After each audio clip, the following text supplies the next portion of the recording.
দেশ স্বাধীনের 53 বছর পেরিয়ে গেলেও সংরক্ষণ করা হয়নি গণহত্যার স্থান লালমনিরহাট রেলওয়ে রিকশা স্ট্যান্ড।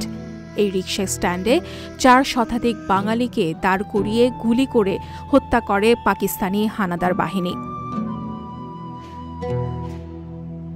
জানা যায় 1971 সালের 4 ও 5 এপ্রিল লালমনিরহাট শহরের রেলওয়ে স্টেশনের রিকশা স্ট্যান্ডে রংপুর থেকে আসা ট্রেনযাত্রী, রেলওয়ে বিভাগীয় অফিসের কর্মকর্তা কর্মচারী সহ প্রায় 4 শতাধিক নিরীহ বাঙালিকে ধরে এনে লাইনে দাঁড় করিয়ে ব্রাশ ফায়ার করে হত্যা করা হয়।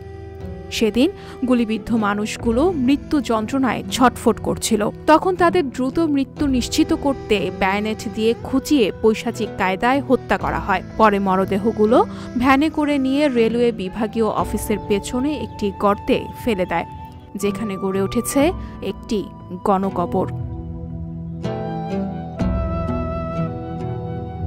সেদিন পায়ে গুলি লেগে গিয়েও অলৌকিকভাবে বেঁচে যান আব্দুর রশিদ।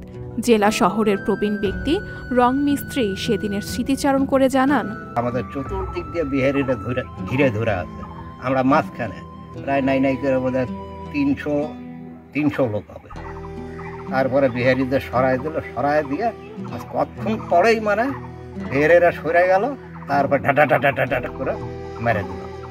এক একটা ঠেলা গাড়ির সাথে 3-4টা করে লাশ উঠাইল। লাশ উঠে এই গণকবরের এইখানে আমাকে ফালাই দিল।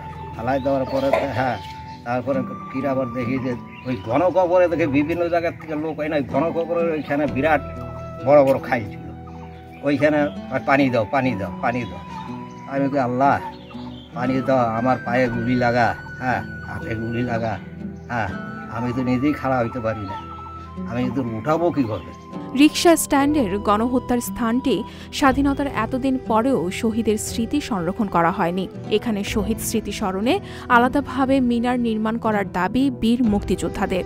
এত বছর পরেও আমাদের এখানে যারা প্রাণ দিয়েছেন, প্রাণ বিসর্জন দিয়েছেন, যাদের উপর হত্যাযজ্ঞ চালানো হয়েছিল, হত্যাকাণ্ড চালানো হয়েছিল, তাদের পূর্ণাঙ্গ তালিকাটি পর্যন্ত আমরা এখনো করতে পারিনি।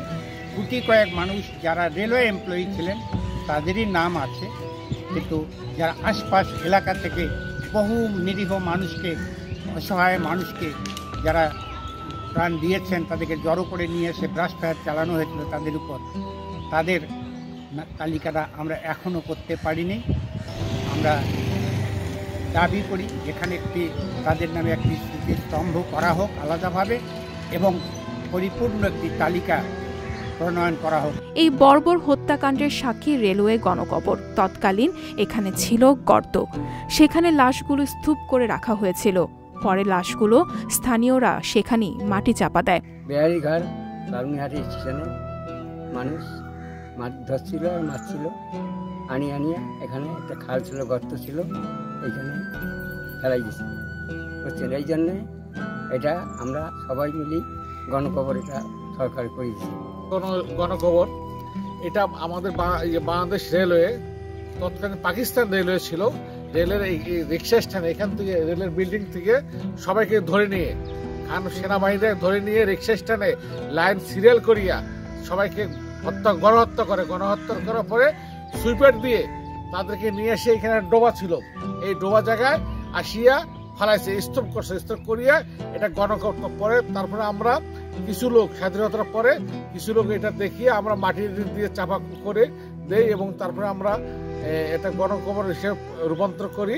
শহীদদের অনেক পরিবারবর্গ এখনও বেঁচে আছেন। রেলওয়ে রিকশা স্ট্যান্ডের গণহত্যার স্থানটি শহীদদের নামে লিপিবদ্ধ থাকলে পরবর্তী প্রজন্মের কাছে স্মরণীয় হয়ে থাকবে, এমনটাই মনে করছেন স্থানীয়রা।